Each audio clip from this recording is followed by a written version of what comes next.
Hello friends, good morning. चलिए जानते हैं देश और दुनिया की तमाम छोटी बड़ी खबरें, जिसमें सोना चांदी, मौसम और राजनीति से जुड़ी बड़ी खबरें आपको बताएंगे सिर्फ 5 मिनट में। लेकिन उससे पहले वीडियो को लाइक जरूर करें और चैनल पर नए हैं तो चैनल को भी सब्सक्राइब कर लें। तो चलिए वीडियो को स्टार्ट करते हैं।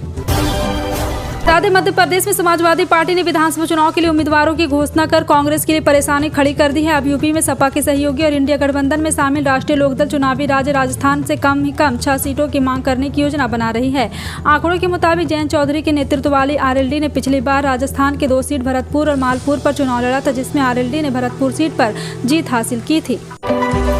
ग्वालियर के सिंधिया स्कूल में आए प्रधानमंत्री नरेंद्र मोदी का भाषण चर्चा में। ऐतिहासिक किले पर बने प्रतिष्ठित स्कूल में पहुंचे पीएम मोदी ने स्टूडेंट को टिप्स और टास्क दिए तो वहीं खूब गुदगुदाया भी। प्रधानमंत्री ने सिंधिया स्कूल से पढ़कर निकाले छात्रों को उपलब्धियों का जिक्र किया। इस दौरान पीएम ने बॉलीवुड अभिनेता सलमान खान का नाम कुछ अलग ही अंदाज में लिया। इस दौरान सभी ने मौजूद छात्र, पूर्व छात्र, अभिभावक खिलखिलाकर हंस पड़े। दरअसल पीएम मोदी ने अपने भाषण के बीच कहा, जानते हैं मेरा इतना विश्वास सिंधिया पर क्यों है, क्योंकि आपके स्कूल के कुछ एलुमनू को भी मैं बहुत करीब से जानता हूँ।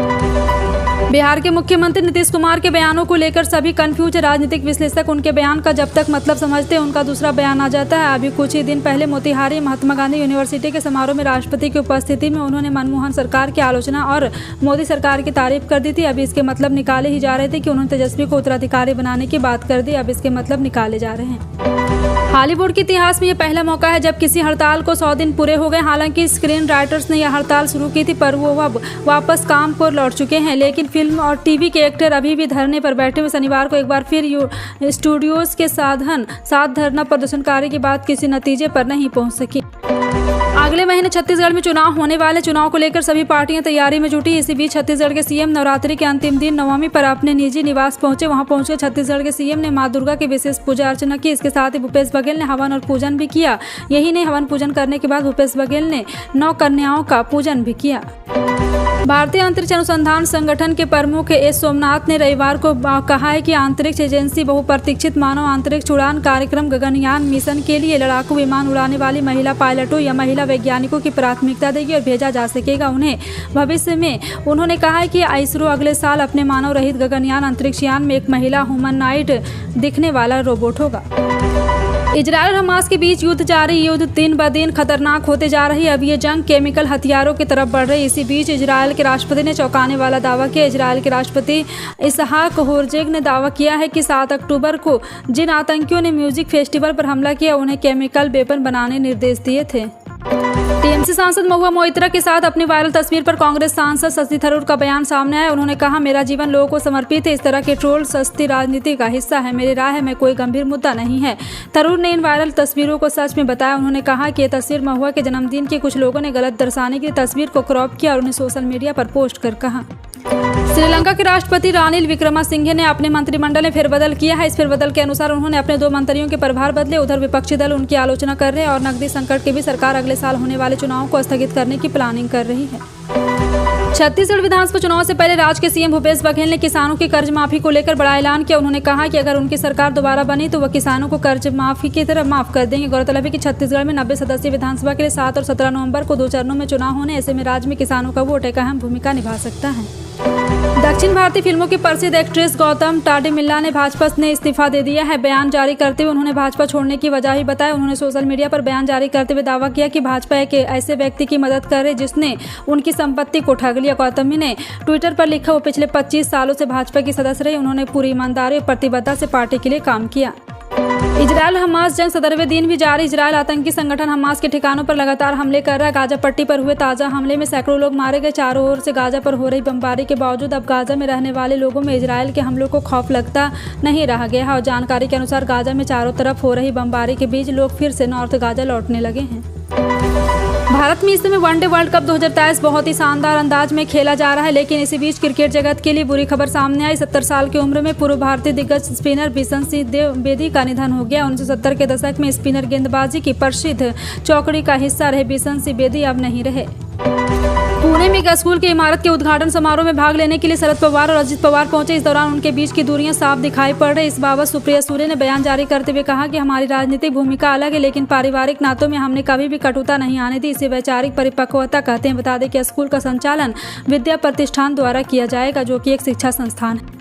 मराठा समुदाय को आरक्षण देने की बात पर डिप्टी सीएम फडणवीस का बड़ा बयान सामने आया। उन्होंने कहा, मुख्यमंत्री एकनाथ शिंदे ने बहुत स्पष्ट रूप से बता दिया कि वो मराठा समुदाय को आरक्षण देंगे। हम सभी मुख्यमंत्री का समर्थन करते हैं। राज्य सरकार आरक्षण के लिए प्रयास करेगी। उन्होंने कहा, अजित दादा ने क्या कहा इसके मुद्दे की जानकारी नहीं। वैश्विक बाजार में बिकवाली का असर सोमवार को शेयर बाजार में देखा गया। बाजार में चौतरफा गिरावट देखी गई। लगभग सभी इंडेक्स लाल निशान में बंद हुआ। बीएसई सेंसेक्स 825.74 अंक 1.26% घटकर 64,571.88 अंक, एएनआई निफ्टी 260.90 अंक गिरकर 19,281.75 अंक पर बंद हुआ।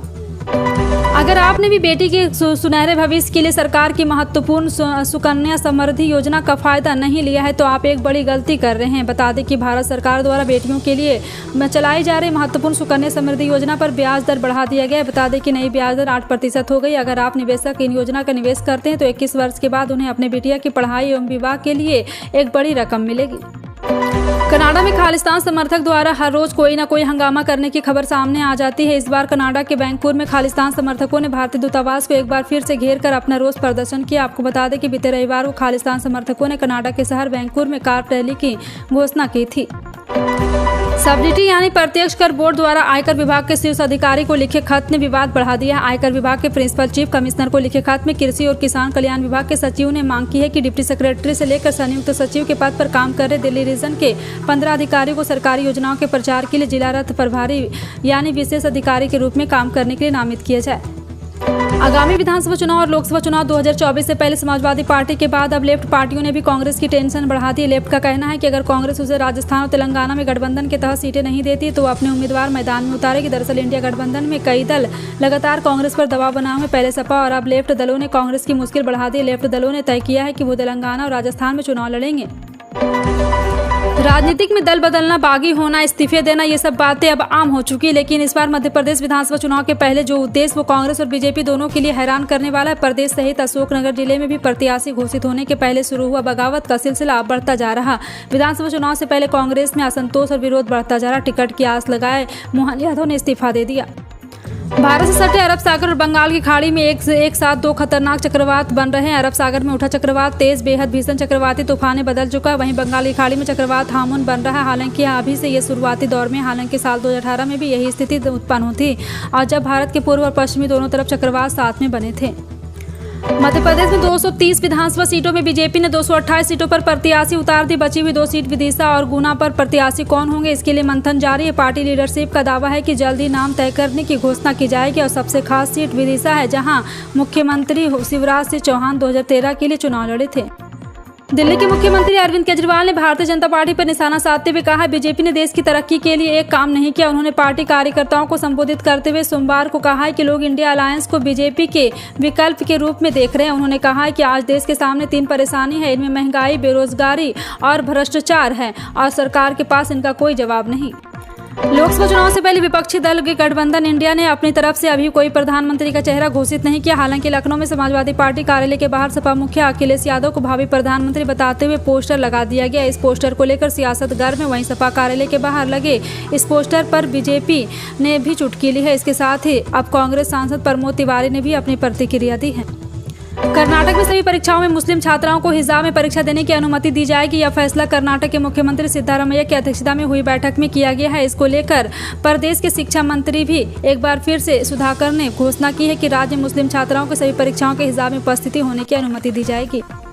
इजरायल हमास युद्ध पर दुनिया भर प्रतिक्रियाएं। दुनिया भर में देशों ने अपना रुख साफ कर दिया है कि कौन सा देश किस तरफ खड़ा है। इसी बीच इजरायल फिलिस्तीन पर खान सर के बनाए एक वीडियो की बड़ी चर्चा हो रही। दरअसल हम यह एजुकेशन और मोटिवेशनल वीडियो से सोशल मीडिया पर छात्र छात्राओं को पढ़ाने वाले पटना के मशहूर कोचिंग सेंटर के खान सर ने एक वीडियो बनाया जो सोशल मीडिया पर खूब वायरल हो रहा है और बयानों के कारण अक्सर सुर्खियों में रहते हैं।